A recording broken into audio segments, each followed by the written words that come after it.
Ça veut dire quoi un appel à projet? Ça veut dire qu'on met au pot un espace dont on imagine qu'il gagnerait à bénéficier d'innovation.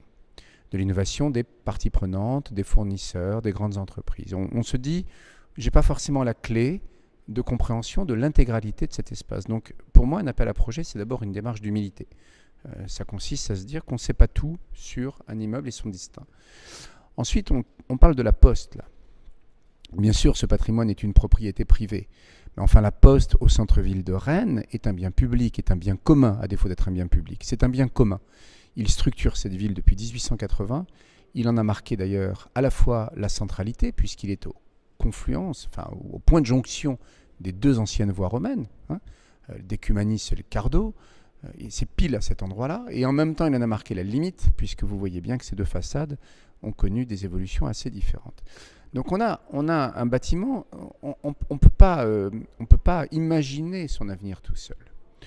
Donc on adapte cette histoire des appels à projets qui a été lancée il y a peu de temps, finalement, il y a quelques années, à la fois, oui, à Paris certainement, mais dans d'autres grandes villes, dans d'autres grandes métropoles. Il n'y a pas que Paris qui fait ça. Il y a plein d'autres métropoles qui l'ont fait en France, qui l'ont fait à l'étranger.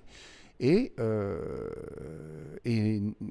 voilà. Et à partir de là, on va chercher cette innovation, on va être étonné, mais on va surtout se donner du temps avec la mairie pour faire le tri et confronter les propositions des uns et des autres au projet à la fois de la ville et de la Poste.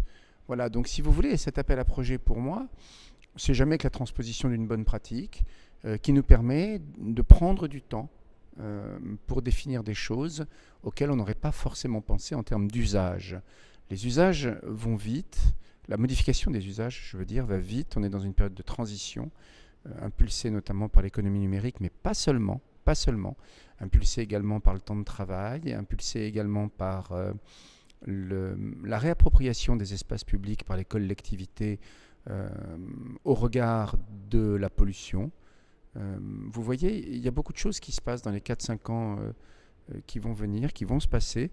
Et nous, on a décidé de réfléchir au destin de cet immeuble en trouvant un outil qui s'appelle l'appel à projet, qui soit moins figé qu'un concours d'architecture ou qu'une initiative individuelle, si j'ose dire. Vous voyez ? Donc ça nous donne du temps. C'est une forme de maïeutique dans laquelle on s'inscrit.